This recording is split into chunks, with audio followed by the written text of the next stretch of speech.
اعوذ باللہ من الشیطان الرجیم بسم اللہ الرحمن الرحیم۔ آتھرس نوٹ کی طرح یہاں پر اسپیکرس نوٹ یا لیکچررس نوٹ، ایک بات یاد رکھیے کہ ہم اس وقت علم الکلام یا اور تھیولوجی کی اور فلسفے کی اتنی ضرورت ہے نا کہ میں حیران ہوں کہ ہمارے علماء نے کیوں اس کو بند کر دیا۔ اشاعرہ ماتریدیہ نے جو پرانے جوابات دیے ہیں اب نئے سرے سے ان پہ ورک کرنا چاہیے۔ یہ نہیں کہ ہم پرانے جوابات پہ اکتفا کریں، بلکہ اب ہمیں، کیونکہ اب بات آگے بڑھی ہے تو پھر آگے بڑھنی چاہیے۔ لہٰذا میں پہلی بات تو یہ کہ لاجک، فلاسفی، ریشنلٹی اور معقولیات جسے کہتے ہیں، اور اس کے بعد تھیولوجی، یہ ساری چیزیں ہونی چاہیے اور اس پر زور دینا چاہیے۔ ہمارے مدارس میں یہ بند ہو گیا۔ یہاں پر میں چند بعض اہم شخصیات کا ذکر کروں گا کہ جن کی کتب ہمیشہ ہمارے سامنے ہوتی ہیں۔ ایک تو شرح عقائد ہمارے سامنے ہمیشہ ہوتا ہے، اس کے علاوہ اور بھی ایک دو کتب ہیں جس کو میں کبھی شو کروں گا، یہ لازمی رکھنا چاہیے۔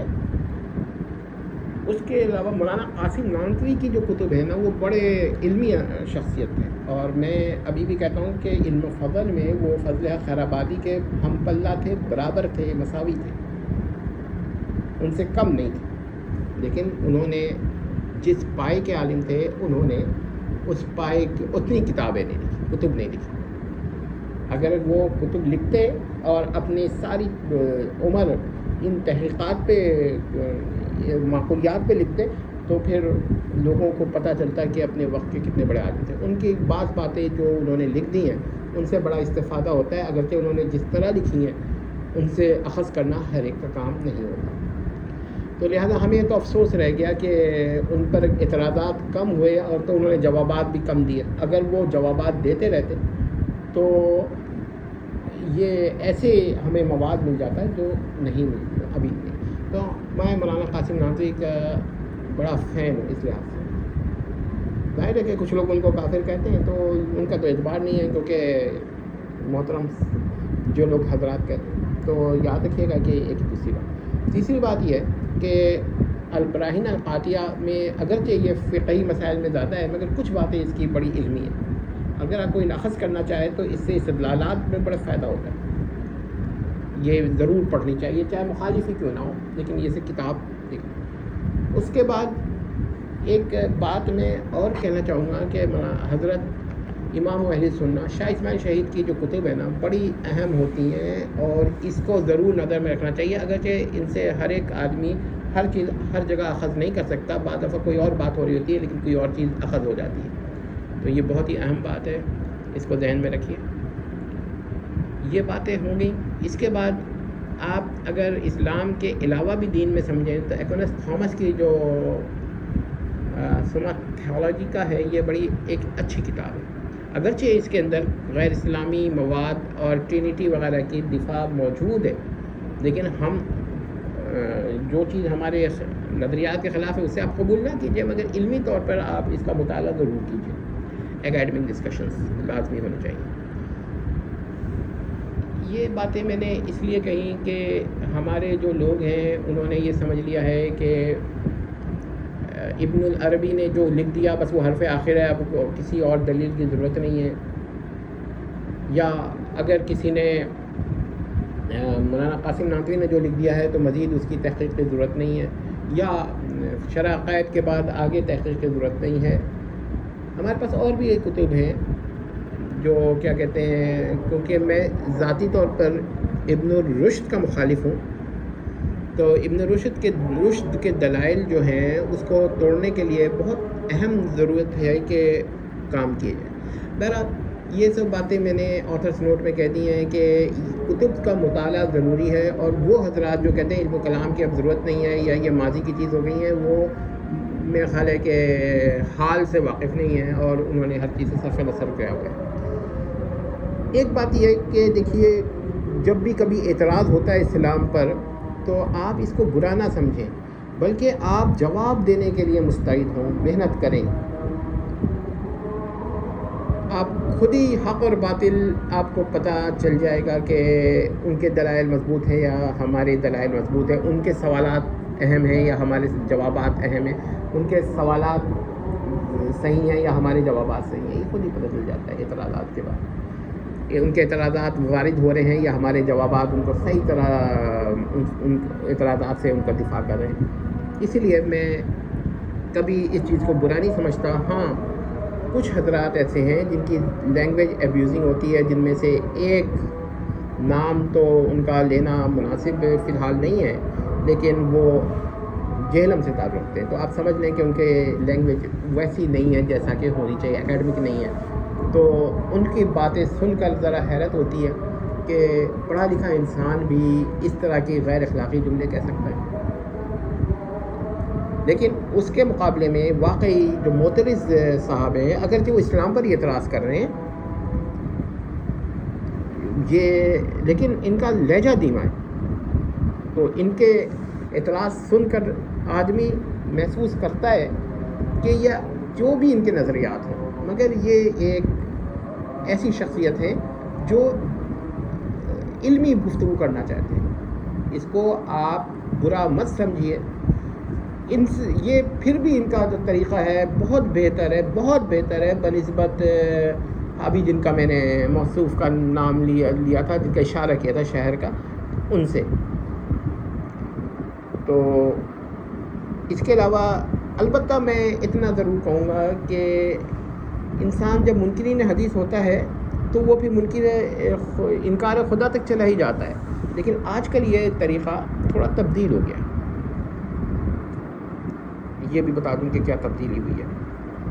آج کل پہلے محترم جن کا بھی میں نے شہر کا نام لیا اور جس کو ابن بطوطہ نے جیلم کہا ہے، تو جیلم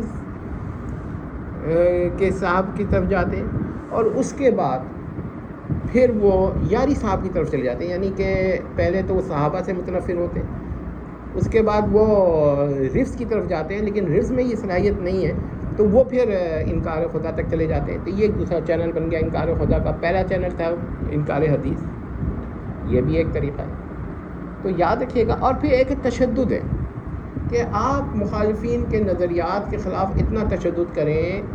اب اس کی مثال دیکھیں کہ ہمارے وہاں بھی یہ ہوتا ہے کہ ایک دوسرے کو گالی دے دیتے ہیں، یہ کر دیتے ہیں۔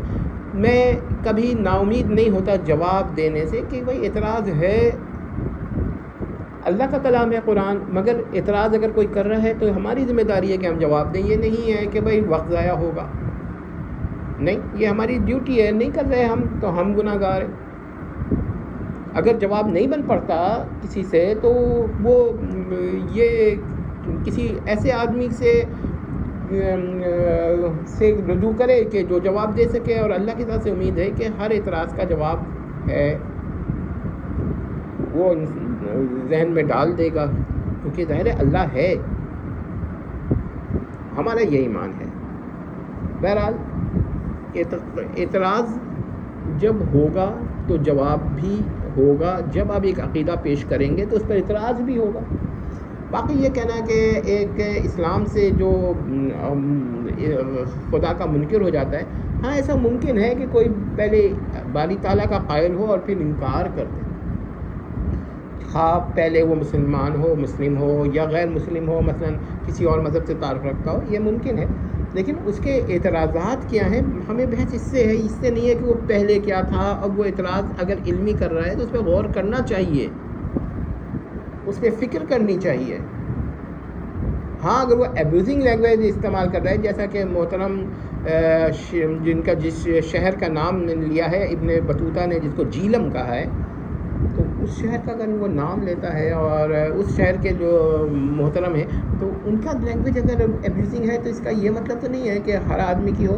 دیکھیے بعض دفعہ اسلام سے خارج ہو جانے والے بڑے سلجھی بھی باتیں کر رہے ہوتے ہیں، اور بعض دفعہ یہ ہوتا ہے کہ اسلام کا نام لے کر جو لوگ اسلام کی جڑیں کاٹ رہے ہوتے ہیں وہ ایبیوزنگ لینگویج استعمال کر رہے ہوتے ہیں، جس کی میں مثال دے چکا ہوں، تو اور اس پہ فخر بھی کر رہے ہوتے تھے۔ کیا ہے کہ یہاں پر ہم نے ایک اصول بنایا ہے کہ ایبیوزنگ لینگویج ہو یا غیر ایبیوزنگ لینگویج ہو، ہمیں ہمیشہ اکیڈمک بات کرنی ہے، ٹو دا پوائنٹ بات کرنی ہے، لٹریری بات کرنی ہے، سوبر سنسیئر طریقے سے بات کرنی ہے، سنجیدہ الفاظ استعمال کرنے، چنے ہوئے الفاظ استعمال کرنے.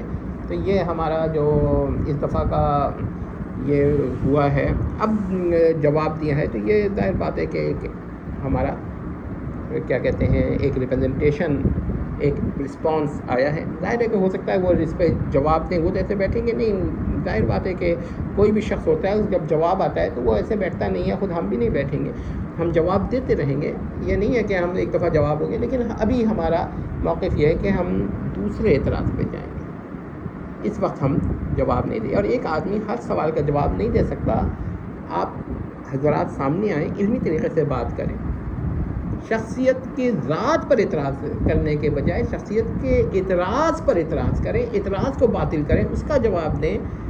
یہ نہیں ہے کہ آپ اس کے اعتراض دیں کہ وہ تو ایک شخص ہے، وہ جو بھی ہو وہ اسلام سے نہیں مانتا ہے تو وہ اعتراض کرے گا. ظاہر ہے کہ آپ اگر قرآن کو اللہ کا کلام مانتے ہیں تو آپ قرآن کسی اور نگاہ سے دیکھ رہے ہیں، کوئی اور نظر سے دیکھ رہے ہیں، اور آپ کی نظرات مختلف ہیں بنسبت ان اشخاص کے جو قرآن کو نہیں مان رہے ہیں، حدیث کو نہیں مان رہے. دیکھ لیجیے ہمارے مباحث ہوئے ہیں.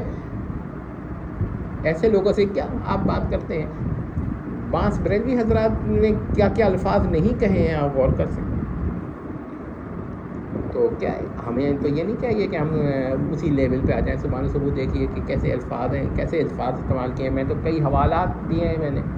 تو ہمیں بہرحال محترم معترض سے کوئی شکوہ نہیں ہے. وہ اعتراض کریں گے، ہم جواب دے سکتے ہیں، دیں گے. نہیں دیں گے تو اللہ سے رجوع کریں گے کہ اللہ تعالیٰ آپ ذہن میں ڈال دیجیے. یہ سب سے بہتر بات ہے. اور ورنہ ہم نہیں تو کوئی اور جواب دے گا. یہی سلسلہ ہے. جب تک چل سکے گا، اللہ تعالیٰ چاہے گا، ہم انشاءاللہ جاری رکھیں گے. ایک اعتراض، دوسرا اعتراض، تیسرا اعتراض. اب ہم کسی اور اعتراض پر آئیں گے.